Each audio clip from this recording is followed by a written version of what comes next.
Bonjour chers auditeurs de l'ODJ Média, notre chroniqueur invité, Moustapha Sohimi, partage son avis et sa réflexion, dans un article qu'il a intitulé « ONU Sahara marocain, Banco pour le Royaume », qu'on écoutera ensemble dans ce podcast. Notre politicien ouvre son propos par ces mots. Le Maroc s'est félicité officiellement de la résolution 2703 votée par le Conseil de sécurité le lundi 30 octobre courant relative à la question nationale. Une consécration de sa diplomatie du bien-fondé de ses droits légitimes et de saint titres historiques. Un échec patent de l'Algérie et du mouvement séparatiste. Notre chroniqueur invité commence par expliquer au début de son article. C'est là un texte qui a été adopté par 13 voix et 2 abstentions, Russie, Mozambique. Des précisions sont à donner à cet égard. L'ambassadrice américaine, Kelly Craft, avait préparé l'avant-projet. Une tradition convenue où le chef de la mission diplomatique américaine est le panel des porte-plumes.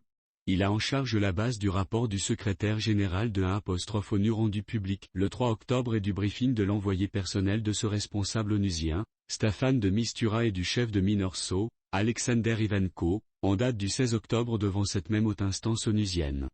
Suivent des contacts avec les 14 autres membres du Conseil, pour arrêter un projet on l'appelle un papier bleu dans le vocabulaire du palais de verre de Manhattan. Ce projet a été inscrit à l'ordre du jour de la réunion du Conseil fixée au lundi 30 octobre, à 15 heures. La représentante US a souligné le soutien de son pays à la proposition marocaine d'autonomie comme étant sérieuse, crédible et une approche potentielle, qui pourrait satisfaire les aspirations à une solution pragmatique, durable et basée sur le compromis. Elle a également réaffirmé le soutien de Washington à de Mistura et exprimé encore la préoccupation américaine de la situation dans les camps de Tindouf. Dans ce même registre, il vaut de souligner les termes de l'explication de l'ambassadeur français de son vote favorable. Voici un an, il avait voté mais sans sacrifier un commentaire. Cette fois-ci, il a rappelé la préoccupation de Paris concernant les violations de cessez-le-feu. Plus encore, il a ajouté que la France soutient d'une manière historique le plan d'autonomie marocain qui est sur la table depuis 2007 doit avancer. Soutien historique, nécessité d'appliquer ce plan, des termes nouveaux qui traduisent bien une forte inflexion de l'imposition de Paris à propos de la cause nationale. Une évolution qui témoigne désormais d'une meilleure prise en compte des avancées de la diplomatie marocaine et de la dynamique qui les accompagne. Monsieur Moustapha Sohimi enrichit son discours de la manière suivante.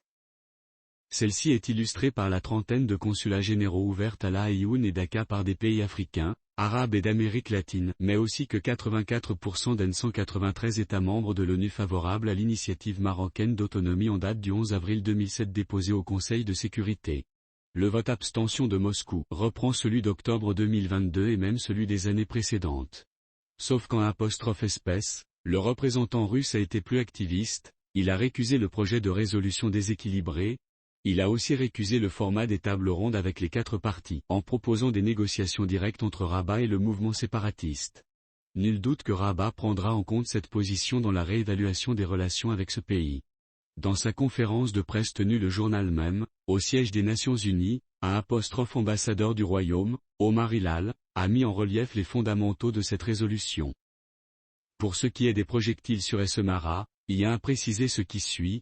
Qu'une enquête a été ouverte à la diligence du procureur général près la cour d'appel de La Aïoun, qu'elle fera l'objet d'une transmission à la MINURSO et au Conseil de sécurité, que les responsabilités seront alors bien déterminées et que le Maroc apportera alors les réponses les plus appropriées. Sur d'autres points, il a de nouveau mis en cause l'Algérie, citée 5 fois dans la résolution, s'obstinant dans le refus de s'insérer dans le format des tables rondes avec les 4 parties, Maroc, Algérie, Mauritanie et mouvement séparatiste, et refusant de surcroît de préciser sa position. Il a aussi relevé le satisfecit donné au Royaume à propos de l'action du Conseil national des droits de l'homme et de ses délégations régionales, la Aïoun, dans les provinces sahariennes récupérées en interaction avec les organismes spécialisés onusiens, alors que les camps de Tindouf, eux continuent à accuser de graves violations et répressions, et que les réfugiés ne sont pas enregistrés par leur résolution du Conseil de sécurité et qu'ils sont ainsi soustraits avec été 13e résolution à la protection des conventions internationales sur les réfugiés. L'auteur continue de la manière suivante. Cela dit, que retenir dans cette révolution 2703 ? Le primat d'une solution politique juste, durable et mutuellement acceptable, basée sur le compromis. La demande d'une coopération plus intense entre les 4 parties, en vue d'une participation accentuée au processus politique, laquelle ne peut contribuer à la stabilité et à la sécurité dans la région du Sahel et à la croissance dans la région. L'importance du rôle de la mine Orso a été soulignée avec la nécessité de son réapprovisionnement sûr et régulier. Référence est faite ici à la mise en cause directe, il faut bien le dire, du mouvement séparatiste qui a multiplié les obstacles et les obstructions dans ce domaine, alors que le Maroc lui apporte son total concours. La rupture du cessez-le-feu par le Polisario est une profonde inquiétude pour le Conseil de sécurité. 2 jours auparavant seulement, dans la nuit du 28 octobre, 4 roquettes ont été tirées sur Darla, faisant 1 mort et 3 blessés. Tout au long de l'année écoulée, des centaines d'incidents militaires ont été relevés par la mine Orso avec d'ailleurs des communiqués fantasmagoriques. L'auteur conclut son article en ces mots. La résolution insiste, par ailleurs, sur la nécessité d'une plus grande volonté politique des parties de parvenir à une solution. À cette fin, leurs propositions respectives doivent être approfondies. Les engagements doivent aussi être renouvelés sur des bases de réalisme et d'esprit de compromis. Enfin, la situation des réfugiés dans les camps de Tindouf et ce à tout égard. Malnutrition, maladie. L'Algérie refuse toujours leur identification par le Haut Commissariat aux réfugiés. La cause est entendue. La position de ce pays est de nouveau mise à nu par le Conseil de sécurité. Et le Maroc capitalise de nouveau la consécration de ses positions. Banco. Oui. Veille et vigilance en même temps. Rédigé par Mustapha Sohimi. Merci d'avoir écouté ce podcast de l'ODJ Média. N'oubliez pas de vous inscrire sur notre newsletter quotidienne à partir du portail lodj.ma. Alors, on se dit au prochain podcast de nos chroniqueurs invités, et à très bientôt.